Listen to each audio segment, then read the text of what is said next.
Viemos com o peso do passado e da semente. Esperar tantos anos torna tudo mais urgente. Vivemos tantos anos a falar pela calada. Só se pode querer tudo quando não se teve nada. Só quer a vida cheia quem teve a vida parada. E depois aquela que a paz, o pão, a habitação, saúde, educação, e que só há liberdade a sério quando houver liberdade de mudar e decidir, e quando pertencer ao povo aquilo que o povo produziu. Foi este, e deverá continuar a ser este, o sentimento e desígnio dos portugueses e dos lausanenses, independentemente das duras e discricionárias investidas a que temos sido sujeitos com o anunciar de mais e cada vez mais diversificadas medidas de austeridade que parecem não ter fim. Enganam-se esses novos tecnocratas, carregadinhos de retrógrada, vil e velha ideologia, com forte cheira naftalina, porque se esquecem que todos os direitos que nos tiram existem e perduram no tempo porque não foram dados, mas sim conquistados, constitucionalmente considerados, e por isso estão na alma e no pensamento do povo, não havendo fio de machado que possa cortar essas raízes de referência. E, se eventualmente não fosse assim, teriam, alguns parecem evidenciar alguma vontade com a déspota frase, muitas vezes repetida, do que custa custar. E alguns, se bem se lembram, esta disse no ano passado, até avançaram com a ideia de se fazer um intervalo no regime democrático, como se isto se tratasse de um filme no nosso cineteatro. Teriam, dizia eu, de juntar à força as cargas policiais, os serviços de informação interna, o controle total dos órgãos de comunicação social, das redes de comunicação da net, para tentar exercer um poder que evitasse pertencer ao povo o que o povo produz, para que pudessem negar a paz que todos queremos, o rendimento e apoio social que permita tornar a haver pão em todas as mesas portuguesas, e a excelência dos cuidados de saúde para as mulheres grávidas, para os recém-nascidos, para as crianças, para a população ativa e para os idosos.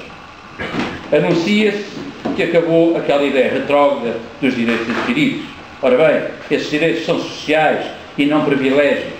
Não é nenhuma benesse, são direitos sociais. Que os contratos não são bem para levar bem a sério. Há sempre umas nuances e umas novas interpretações. Os subsídios de Natal e de férias deixam de existir para os comuns mortais. Que temos que fazer mais sacrifícios.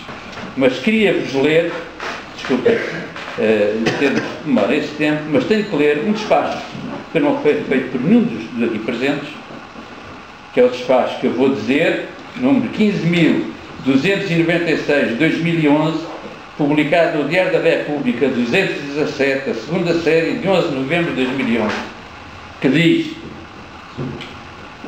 deve haver mais despachos parecidos com estes, mas este eu li e tenho cópia.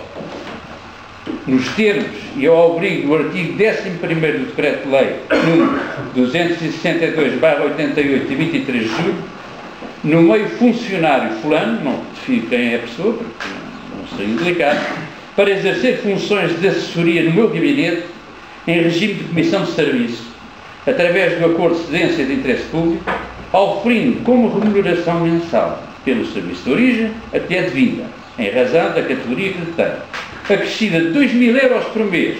Acho muito bem. Os assessores ganham cerca de 3.000 e tal euros, mais que os diretores gerais. Diferença é essa, suportada pelo orçamento do meu gabinete, com direito à percepção. E aqui há 2 euros. Não era percepção, era percepção, enganaram-se. Eles escreveram, mas o pior é o que vem a seguir. O erro que vem a seguir é muito pior. Dos subsídios de férias e de Natal. O presente despacho produziu efeitos a partir de 1 de setembro de 2011, 9 de setembro. Isto dá-me imagem, não sei se isto vai cumprir ou não, se este senhor assessor vai ter ou não vai ter, ou se vão ser cortados tal qual os restantes funcionários, os subsídios de férias de Natal, porque é certo que é um despacho de 9 de setembro de 2011, quando creio que já na altura se falava pelo menos no corte de 50%, mas eu fui cortado em 50% e outros foram, funcionários públicos, e se falava, e se mudava a falar nesta questão. Mas, de toda a maneira, isto está no Diário da República, no Jornal Oficial do Estado.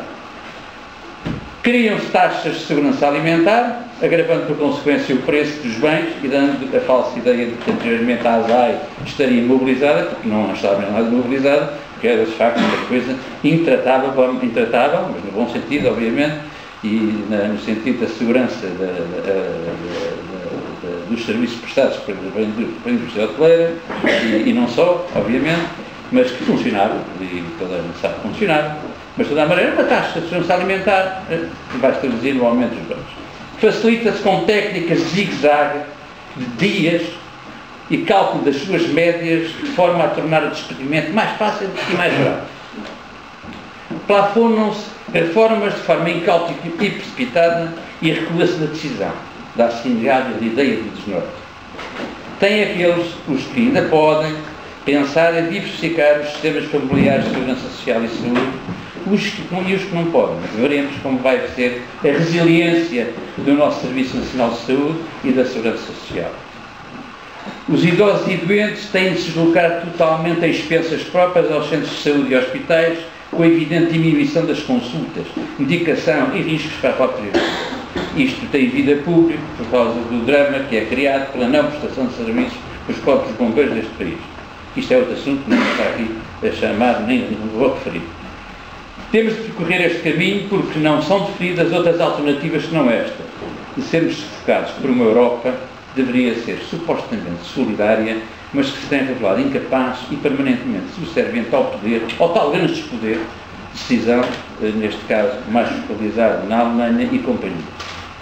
A realidade é muito grave, porque é evidente, e desde que a crise começou, não só Portugal, mas também a Europa tem perdido a competitividade necessária, a economia regrediu severamente e o desemprego aumentou.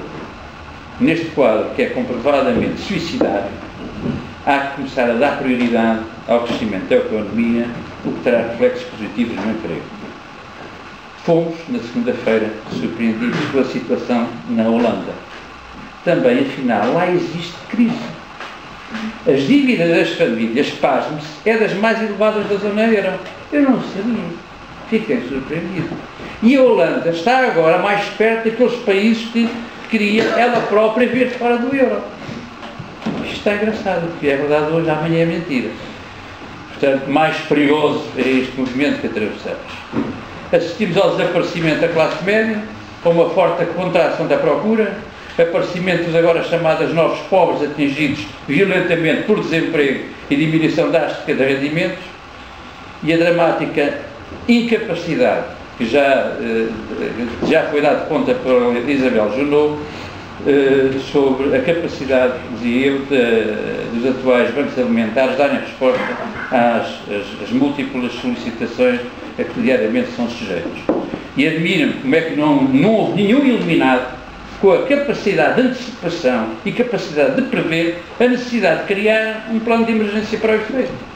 E tudo isto por causa do servilismo, por este conjunto de coisas, uma economia de vinco austero num continente europeu que já não tem um antigo poder, e aqui é que está o grande problema, meus senhores, do meu ponto de vista, já não tem um antigo poder na lógica económica global das democracias do mundo.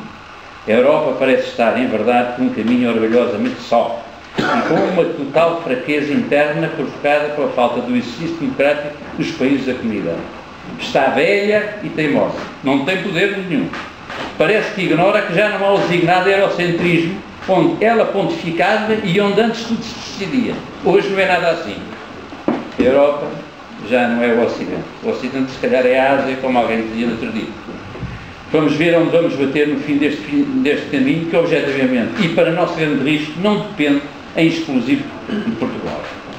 Espero que a falta de poder pode provocar assim algumas iniciativas e que a fraca reserva moral, que há pouco evidenciei, não nos conduzam a organizações de Estado fora do quadro democrático com que até agora temos convivido. O economista Dr. João Ferreira do Moral, anterior assessor do Sr. Dr. Jorge Sampaio enquanto Presidente da República, de forma, quanto a mim, muito lúcida, tem insistentemente afirmado que importa estudar e refletir sobre soluções alternativas que não passem exclusivamente pela Europa, mas parece que ninguém lhe tem dado ouvidos, apesar de serem recorrentes os comentários sobre o impacto terrível, mesmo calamitoso, que haveria na comunidade se eventualmente um ou mais países saíssem do governo. Registre-se com outro registro e num contexto bem diferente a postura calma e muito serena do Sr. Ministro Vítor Gaspar, contidas em afirmações às agências Bloomberg que eu vou passar. Dizia: os países europeus estão dispostos a prolongar a ajuda financeira a Portugal se não for possível regressar aos mercados em setembro de 2013 como previsto, apesar do programa estar a ser cumprido. É algo que nos reconforta. Encaramos isso como uma espécie de carinho de segurança, algo que faz sentido existir.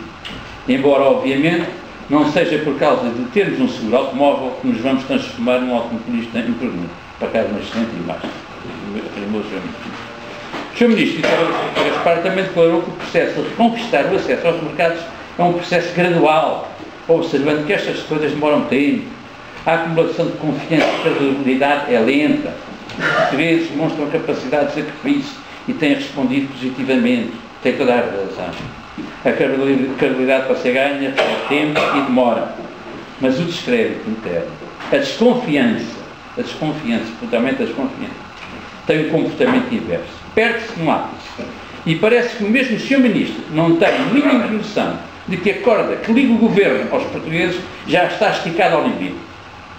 O que não é bom, porque nos transporta, mais uma vez, para a letra de Sérgio Godinho. Lembra-me: não me digas que não me compreendes, quando os dias se tornam azedos. Não me digas que nunca sentiste uma força a crescer-te nos dedos e uma raiva a nascer-te nos dentes. Não me digas que não me compreendes.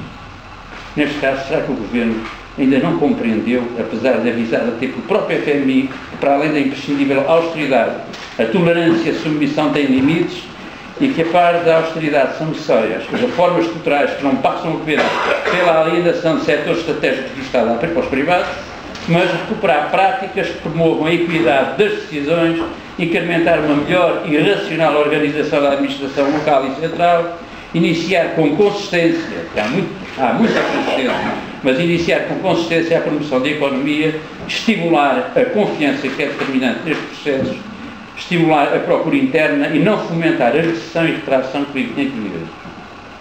Dadas estas considerações da nossa dura realidade, queria neste momento relevar e afirmar que nos devemos continuar, apesar de tudo, a preocupar com os princípios que nortearam o 25 de Abril.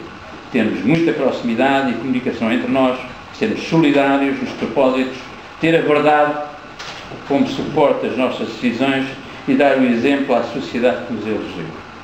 Queria dizer-vos que entendo em pleno o manifesto emitido pela Associação 25 de Abril e quero comentar o quanto foram infelizes as afirmações de que homens como Soares ou Alegre precisariam de protagonismo quando se solidarizam com a Associação e não estão hoje presentes nas comemorações oficiais. Quando foram eles, e outros como eles, os principais protagonistas do nosso 25 de Abril. Data que continua a incomodar muitas pessoas, essas sim, que bem parecem precisar de protagonismo e de melhores estados de graça. Estamos, minhas senhoras e meus senhores, exatamente perante visões inversas de valores. Por essa razão e pelo nosso lado, podemos talvez sintetizar as nossas referências pessoais e coletivas nesta frase: não perder valores para não perdermos poder e ganharmos cada vez mais autoridade e vivência democrática. E isto porque temos de ser muito tenazes, o Sr. Presidente há pouco já referiu, perante as dificuldades que se colocam aos municípios, e temos de entender e assumir os municípios, os órgãos executivos e deliberativos de uma forma muito pragmática, que há que referenciar o essencial e ignorar o acessório, não perdendo o sentido de honrar o mais relevante do programa que foi sufragado pelos eleitores lousanenses. Para cumprir este grande desafio, temos que ombrear com a equipa do nosso Presidente Luís Antunes, que aqui saúde e felicito publicamente neste dia, que é o seu primeiro 25 de Abril na qualidade de responsável máximo do Executivo. Que o sucesso e determinação do seu trabalho sejam traduzidos na felicidade dos nossos municípios, na promoção do nosso Conselho e das nossas freguesias que muito prezamos. Bem-ajam e, se puderem, façam o favor de serem coletivamente, mas coletivamente felizes. Muito obrigado.